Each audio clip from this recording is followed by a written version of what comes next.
Hello friends, আজকে আমরা শিখব এমএস ওয়ার্ডে কিভাবে শর্ট ফর্মকে ফুল ফর্মে কনভার্ট করা যায়।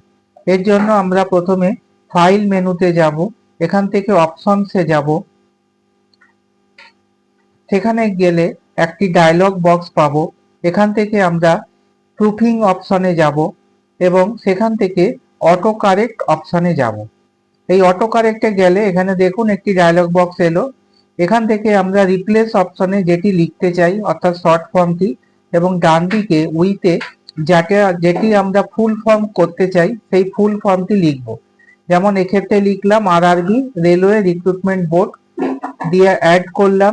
আরেকটা লিখছি এনটিপিসি, যার উইথে আমরা লিখছি নন টেকনিক্যাল পপুলার ক্যাটাগরি। লেখা দেওয়ার পর আমরা এবারে অ্যাড বাটনে ক্লিক করব।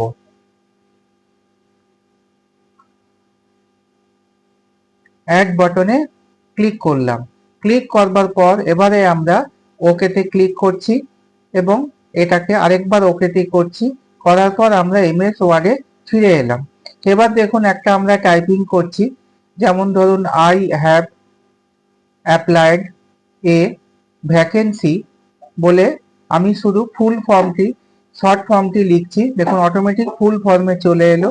আবার ঠিক এরকম ভাবে শর্ট ফর্মটি লিখছি, যেই স্পেস দিলাম সেটি ফুল ফর্মে কনভার্ট হয়ে গেল। এরকম ভাবে আমরা এমএস ওয়ার্ডে শর্ট ফর্মকে ফুল ফর্মে কনভার্ট করতে পারি। Thank you for watching.